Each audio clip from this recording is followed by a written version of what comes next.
Hi guys, good afternoon. So for this video, we will talk about the rationale or the research rationale. So for this discussion, we will just talk about what is rationale all about. And for the example, I will try my best to have the example directly during the synchronous classes so that I can explain it further, so that I can let you see how it looks like. But for this one, we will have only for the discussion purposes. But for the examples, let's have it during the synchronous learning. So let's start with what is rationale of a research. So it says in here that rationale is written to describe the reasons for any study or research. So it justifies the idea behind the research and is also called as a justification of the study. The rationale is formed around the background of the study. All prior data present on the topic is presented to be identified the gasp presented or present in the literature. Rationale sets the tone and ideas of the study. So when we say rationale, this is where you put justification to your study. So this is where you set a background. This is where you set an information of what is your study all about.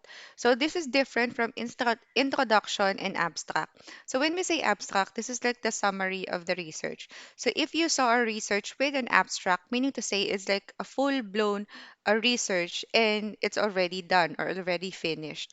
So meaning to say the first part until the last part was done, so hence the reason why they have the abstract. For the abstract means it is a complete study. Okay, it's like a summary of what is the problem, how it was resolved, how it was addressed, and what is the conclusion. So that is what abstract is all about. Then when we have the introduction is like setting the mood to your audience, giving what is the research all about, how it will start and how it will end. So it will give you some sort of idea what is your research all about. So how is it different to rationale?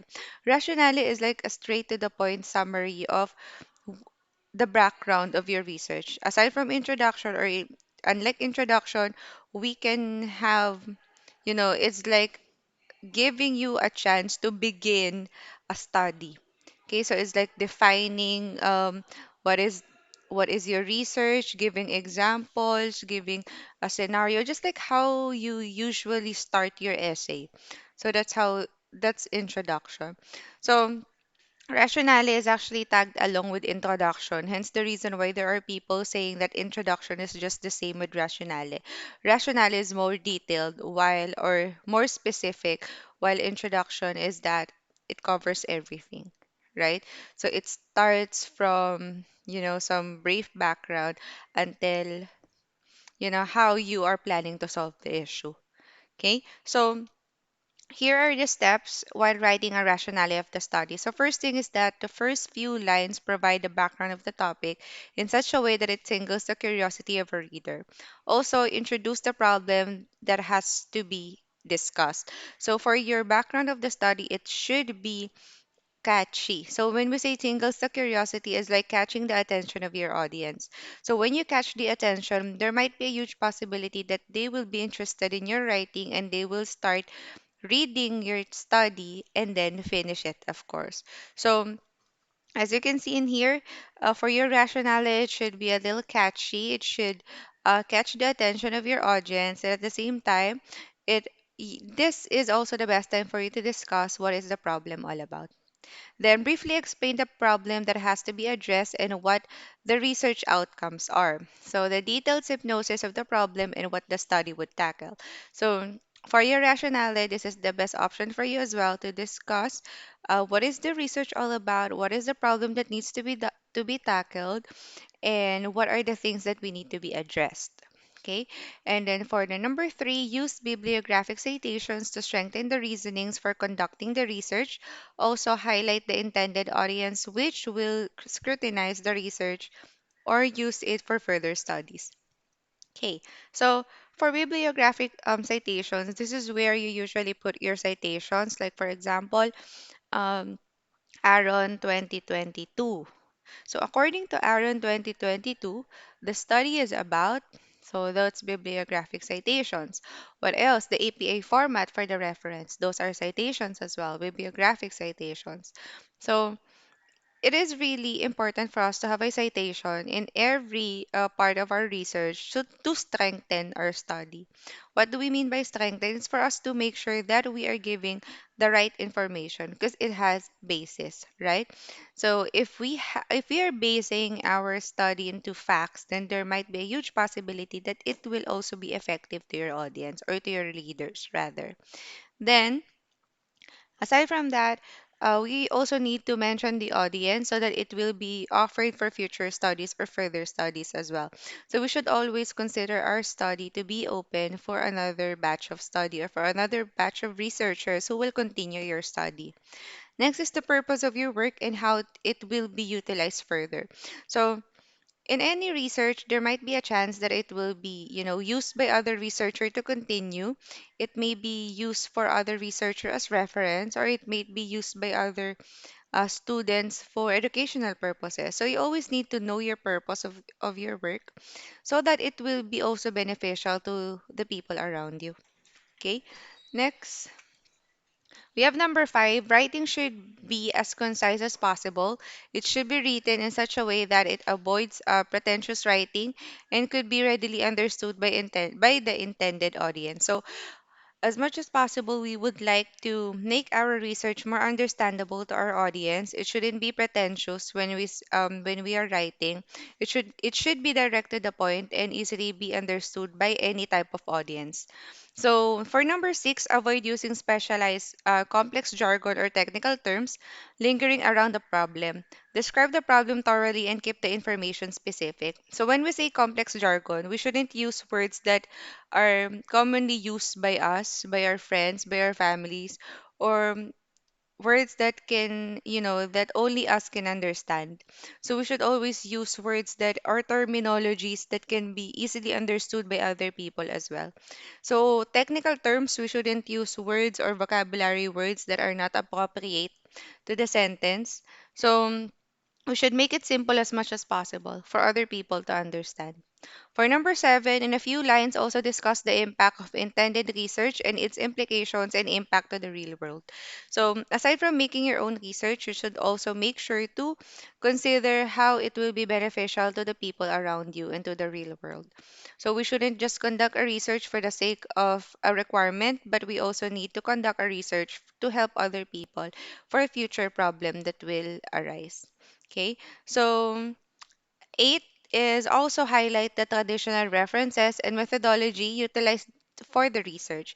Do not assimilate them too much in the writing. Focus on providing concise information and arguments foremost. So, we shouldn't just include references that are not related to our study.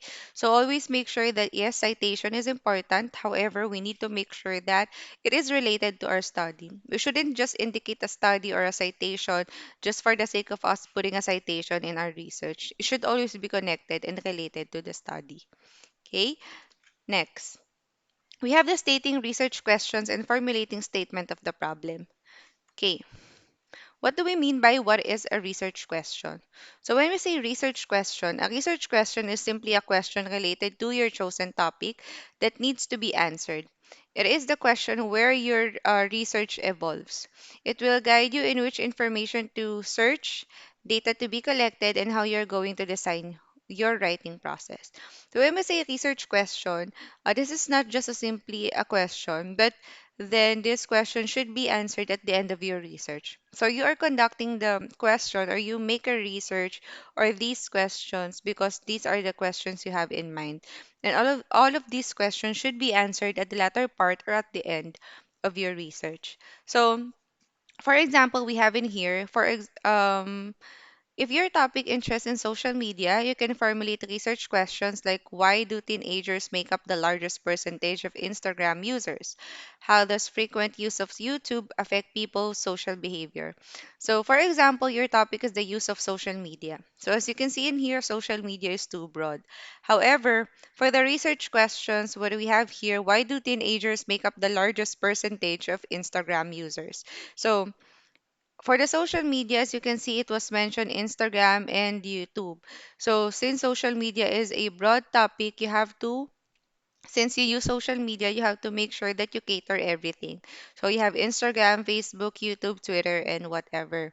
So in the research questions, the question was more specific. Why do teenagers make up the largest percentage of Instagram users? So they wanted to know how or why teenagers make up the largest percentage. So basically, teenagers are the one using Instagram a lot. So they wanted to know the reason why. Then, how does the frequent use of YouTube affects people's social behavior? So why is that the frequent use of Facebook can eventually affect the people's behavior? So they wanted to know more about that as well. And how does the social media affects the academic of the student? So by using a social media or social media daily, how does it affects the academic performance of the students? It can either be bad or it can either be good.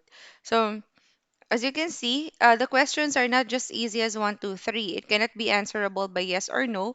It needs to be conducted or it needs to be answered using a research.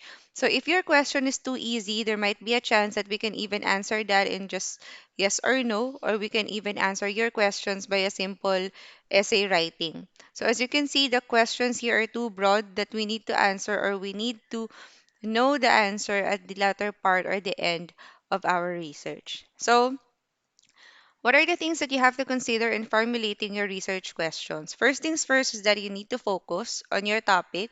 You shouldn't jump from one topic to another. Next, you have to be specific, of course.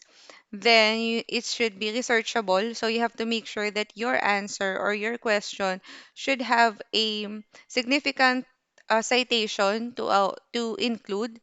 Next is we have feasible, complex, and relevant. Okay. Next, so take a look at this example. We have two examples of questions here, and the first one is what effects does social media have on people's mind? So this is very broad topic. When we say social media, like I said, you have to cater everything under the social media. And it says in here people's minds. So we don't know what exactly do we mean by people's minds.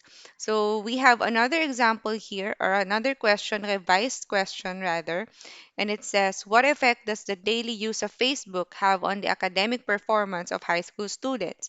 So this is more specific than the first one. So as you can see, the word used for the first question was social media, and in the second part, we have the use of Facebook. So it has been narrowed down as you see the second question. So from social media, it was narrowed down into Facebook. And for the people's mind, it has been narrowed down into academic performance. So this is much more clear as we can see. So if you have observed, both questions are focused on the topic social media. However, the first question is not specific. What social media are you trying to consider? Are you going to consider rather? So it can be Facebook, it can be Twitter, it can be Instagram, YouTube, and etc. So who are the people you're talking about? Okay, so it wasn't really clear. So we have the second question. On the other hand, is more specific by narrowing down the social media into Facebook and then people into high school students' minds and academic performance and adding daily use of frequency of usage. So we should always be clear in our question, which are our respondents, who are our respondents rather, what is the topic, and who are the people involved. Okay, next. These are the examples of our demographic profile. So it is really important for us to conduct a demographic profile in a sense that it can help us actually to see how many percentage of students or age level or sex or gender can will be the result of our specific problem. Let's say this study aims to associate, analyze, and discuss the effects of parents' profession and academic performance of grade 11 students of Tabaco National High School, school year 2020-2021. So the researcher seeks to answer the following questions. So if you're creating your thesis problem or statement of the problem rather, you really need to create this aim. So you have to create an aim just like this one. The study aims to collect. So it depends on how you wanted to introduce your research. So you need to have a specific aim, and then you need to have this one. The researcher seeks to answer the following questions. And then you start with your demographic profile. So number one, what is the profile of the students in terms of age, sex, general average, profession of parents, parents' monthly income? So we are using gender now instead of sex. So we can just replace it with gender. Then it depends on the type of research. If it's qualitative, and it also needs to have demographic profile, same with quantitative. Both of them needs a demographic profile. However, when we interpret a statement of the problem, qualitative and quantitative differs when it comes to um, explanation or reporting of statement of the problem. So right now, since we are focused on the qualitative, so we don't need to compute it using the numeric form. So for the age, sex, gender, and average, so we can actually change this depending on the title you are trying to conduct, or the research you're trying to conduct. You can have age, gender, strand, what else? Location. So it's up to you. But we need to make sure that we are just getting the demographic profile according to the need of our research. Next. So number two, what is the academic performance of grade 11 students in Tabaco National High School school year 2020-2021? So as you can see, this question can only be answered at the end of the research. So we will never know the academic performance of grade 11 student not unless we are done searching, or we are done doing our research. Then what are the effects of parents' possession of the academic performance of the respondents? So still, we cannot predict, or we cannot say what are the effects of the profession or the parents' profession to academic performance of the students, not unless we are done with our study. So all of these questions can be answered at the end of the research. So it cannot be answered by yes or no. It cannot be answered by a simple guess, but it should be answered after every research being conducted. Okay? All right. So if you have questions, just send me a message. And then if you have no question, then we will proceed to the topic scope and delimitation, and also the significance of the study. So for now, these are the lessons that we have for the rationale and the research questions. Okay.